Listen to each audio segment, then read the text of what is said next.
Hello दोस्तों, very good morning दोस्तों। मैं फिर आज सबके लिए एक नया टॉपिक लेकर आया हूँ।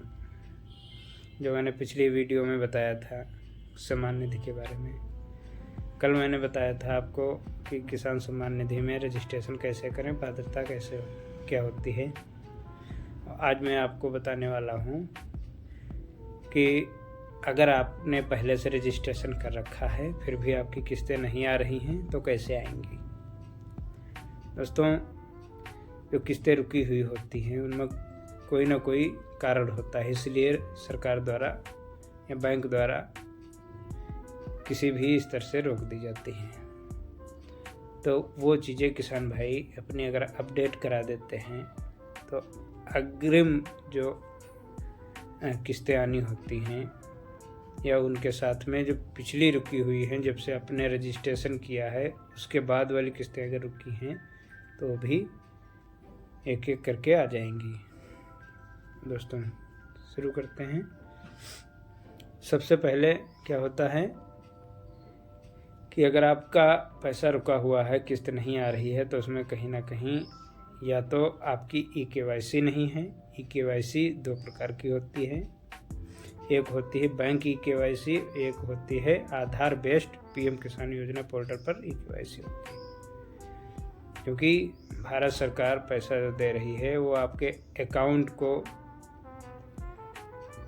पर नहीं दे रही है, वो दे रही है आपके आधार पे। और आधार जिस बैंक अकाउंट से लिंक होगा, अर्थात आधार बेस्ड EKYC जिस अकाउंट की हो गई होगी उसी में पैसा चला जाएगा। कुछ लोगों को क्या होता है कि वो बैंक में KYC नहीं कराते हैं, यानी अंगूठे से पैसा उनका नहीं निकलता है। पहले की भांति ही वो अपने साइन सिग्नेचर से विड्रॉल भर के पैसे निकालते हैं, तो उन अकाउंटों में पैसा नहीं जाएगा। जब तक आप अपने अंगूठे से लेन देन नहीं करेंगे तब तक पैसा किसान सम्मान निधि का नहीं पहुंचेगा। दूसरी चीज़ यह है कि आपका जो मोबाइल नंबर है वो अकाउंट में भी लिंक होना चाहिए और आपके आधार में भी लिंक होना चाहिए, तब आपकी किस्त आएगी। तीसरी चीज़ होती है, अगर आपकी खतौनी धुंधली अपलोड है तो वो रिजेक्ट कर दी जाती है, इसलिए भी नहीं पैसा आता है। अगर आपकी खतौनी धुंधली अपलोड है तो वो जनपद स्तर या विकासखंड स्तर से ही आपका निरस्त हो जाता है। अगर आपने बैंक में KYC नहीं कराई है, अर्थात आपका बैंक अकाउंट जो आपने लिंक कराया था वो इनएक्टिव है, तब भी आपका बैंक से रोक दिया जाएगा। अगर आपने आधार में कोई परिवर्तन कराया है अकाउंट सही होने के बावजूद भी बाद में, तब भी आपकी किस्तें रुक जाएंगी। तो ये चीज़ें होती हैं कि आपका पैसा कैसे रुक जाता है, क्यों रुक जाता है। तो इनके समाधान के लिए क्या करना है आपको, अगर आपने आधार संशोधन कराया है रिसेंटली तो आप बैंक में जाकर EKYC करा दीजिए, अथवा पोस्ट ऑफिस में आप खाता खुलवा दीजिए। पोस्ट ऑफिस में खाता 250 रुपये का खुलता है, जो वो NPCI से लिंक होता है, और उससे हम खाता खुलवाने के बाद में लेन देन करके, यानी पैसा कुछ जमा करके कुछ निकाल के उसको एक्टिव कर लेते हैं। तो उसमें और कुछ नहीं आपको करना होता है। जब भी अगली किस्त आएगी तो आपके खाते पर आ जाएगी, उसी पर आएगी। दूसरी चीज़ है कि अगर आपने अपने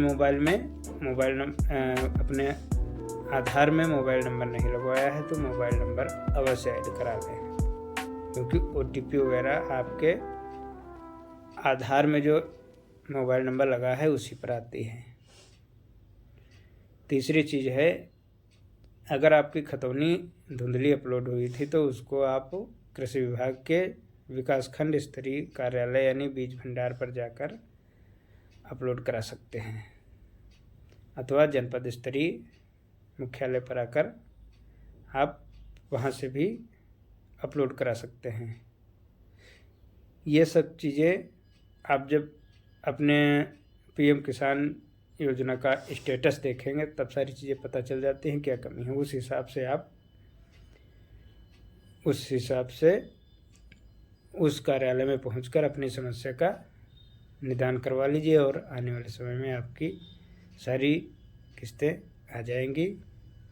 दोस्तों, ये वीडियो कैसा लगा आप ज़रूर बताइएगा। अगर यूजफुल हो तो सब्सक्राइब कीजिएगा, कमेंट कीजिएगा, लाइक कीजिएगा और शेयर कीजिएगा। दोस्तों,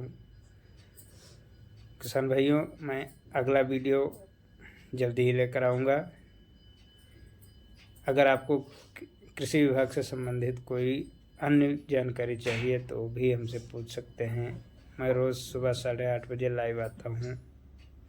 आप लाइव कमेंट करके भी पूछ सकते हैं और हमारे चैनल को सब्सक्राइब करके आप मैसेज के द्वारा भी अपनी समस्या भेज सकते हैं। मैं बहुत ही सीरियसली कोशिश करूंगा उस समस्या का निदान करने की और आप लोगों तक लाभ पहुंचाने में सहयोग करने की कोशिश ज़रूर करूंगा। तब तक के लिए दोस्तों, नमस्कार।